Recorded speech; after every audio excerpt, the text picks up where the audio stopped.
नागपुर महानगर पालिका द्वारा बस सेवा के परिचालन के लिए इंटीग्रेटेड बस ट्रांसपोर्ट मैनेजमेंट की कंपनी की नियुक्ति किए जाने के लिए एक टेंडर निकाला है।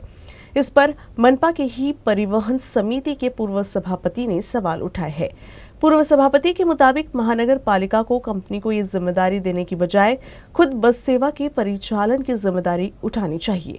हालांकि टेंडर प्रक्रिया को लेकर उठाए गए सवालों और संदेहों को मनपा प्रशासन और परिवहन विभाग ने खारिज किया है।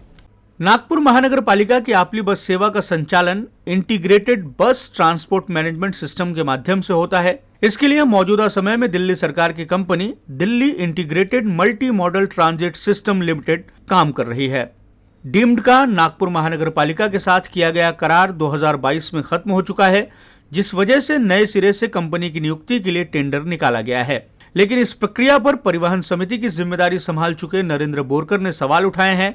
बोरकर के आरोप कई तरह के हैं, जैसे टेंडर प्रक्रिया को नियम के साथ जारी ना किया जाना, टेंडर में भाग लेने वाली कंपनी के अनुभवों पर भी सवाल उठाया गया है। बोरकर के मुताबिक मनपा के अधिकारी टेंडर में भाग लेने वाली कंपनी को समर्थन कर रहे हैं। बोरकर के आरोप नागपुर महानगर पालिका के वरिष्ठ अधिकारियों पर है। उनकी दलील है कि मनपा किसी कंपनी की नियुक्ति करने के बजाय खुद बसों के संचालन का जिम्मा संभाले तो ये ज्यादा बेहतर रहेगा। बोरकर की इस दलील के साथ यह भी जान लेना खास है कि इस काम के लिए डीम्ड की नियुक्ति बोरकर के ही सभापति रहते हुए ही हुई है। परिवहन समिति के उपायुक्त ने बोरकर द्वारा लगाए गए सभी आरोपों को खारिज किया है और नियमों के साथ सारी प्रक्रिया होने की बात कही है। जी ट्रान्सपोर्ट विभागामार्फत IBTMचे जे टेंडर ओपन झालेलं आहे, ह्याची जी प्रक्रिया आहे ही एक निविदा समितीच्या माध्यमातून सगळं याच्यावरती काम चालते आहे आणि निविदा समितीमध्ये सगळे तज्ञ व्यक्ती आहेत आणि ज्या निविदाबाबतच्या ज्या काही गाईडलाईन्स आहेत शासनाच्या, त्या गाईडलाईन्स अंतर्गतच याच्यावरती काम सुरू आहे आणि पूर्णपणे पारदर्शक आणि प्रत्येक स्टेजला पूर्ण माहिती देऊन व्यवस्थितरित्या कायदेशीर सर्व कामकाज सुरू आहे। पहले टेंडर और फिर बाद में रिकॉल किए गए टेंडर में सिर्फ 2 कंपनियों ने भाग लिया। पहली कंपनी आई ट्रायंगल और दूसरी कंपनी चलो ऐप है। टेंडर के दोनों चरणों में चलो ऐप मनपा द्वारा निर्धारित किए गए मूल्यांकन में शीर्ष रही।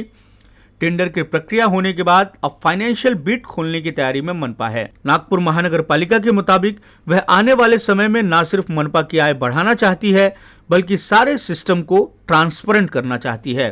जे IBTM आम्ही आता जे टेंडर ओपन केलं आहे, मूळ उद्देश त्याचा असा आहे की महानगरपालिकेच्याकडे ज्या बसेस आहेत त्या बसेस ज्या आहेत त्याला मॉनिटर करणे, त्याचं नियंत्रण करणे, त्यांच्या माध्यमातून त्याचे पूर्ण वर्क करणे आणि हे पूर्णपणे ॲडव्हान्स टेक्नॉलॉजी अंतर्गत याला मॉनिटर करण्याचं काम आपण करतो आहे।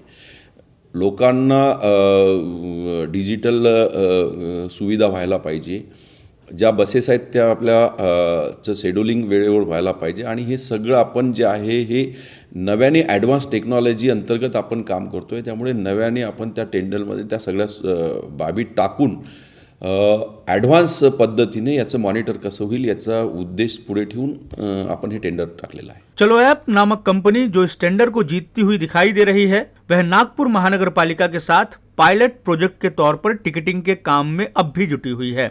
मनपा प्रशासन उस आरोप को खारिज कर रहा है जिसमें कहा जा रहा है कि टेंडर में भाग लेने वाली कंपनियों के पास ट्रांसपोर्ट मैनेजमेंट का अनुभव नहीं है।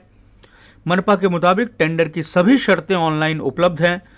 टेंडर भरने के लिए कंपनियां स्वतंत्र थी, बावजूद इसके इसे सिर्फ इन्हीं 2 कंपनियों ने भरा। पहले के मुकाबले नई टेंडर प्रक्रिया में नियमों को कड़ा किया गया है। जो नई शर्तें रखी गई हैं उससे घाटे में चल रहे परिवहन विभाग को बेहतर स्थिति में लाया जा सकता है। नई प्रक्रिया में इंटीग्रेटेड बस ट्रांसपोर्ट मैनेजमेंट और टिकट कलेक्शन की प्रक्रिया को मिला दिया गया है। मनपा का दावा है कि इससे आपली बस सेवा में जारी भ्रष्टाचार को खत्म किया जाएगा। करार के मुताबिक अगर बस सड़क पर नहीं चलेगी तो मनपा जुर्माना वसूलेगी। नियुक्त कंपनी को तय निविदा की 60% राशि फिक्स और बची 40% राशि परफॉर्मेंस बेसिस के आधार पर देगी। परिवहन विभाग ने उस आरोप को भी खारिज किया है जिसमें डीम्ड कंपनी के 6 वर्ष के कार्यकाल के लिए तय की गई राशि से अधिक राशि नई कंपनी को दिए जाने की बात कही गई है। विभाग के मुताबिक डीम्ड कंपनी को 6 वर्ष के लिए 172 करोड़ रुपए तय किए गए थे, लेकिन फिलहाल उसे बिलिंग के हिसाब से पेमेंट दिया जाता है। इसमें टिकट कलेक्शन का हिस्सा शामिल नहीं था। नए करार में यह दोनों एक में समाहित हैं। गौरतलब हो कि नागपुर महानगर पालिका की परिवहन व्यवस्था समय समय पर चर्चा में रहती है। मनपा की आपली बस योजना आमदनी अठन्नी और खर्चा रुपया जैसी है। कैमरामैन अतुल गवई के साथ दिव्येश द्विवेदी, यूसीएन न्यूज, नागपुर।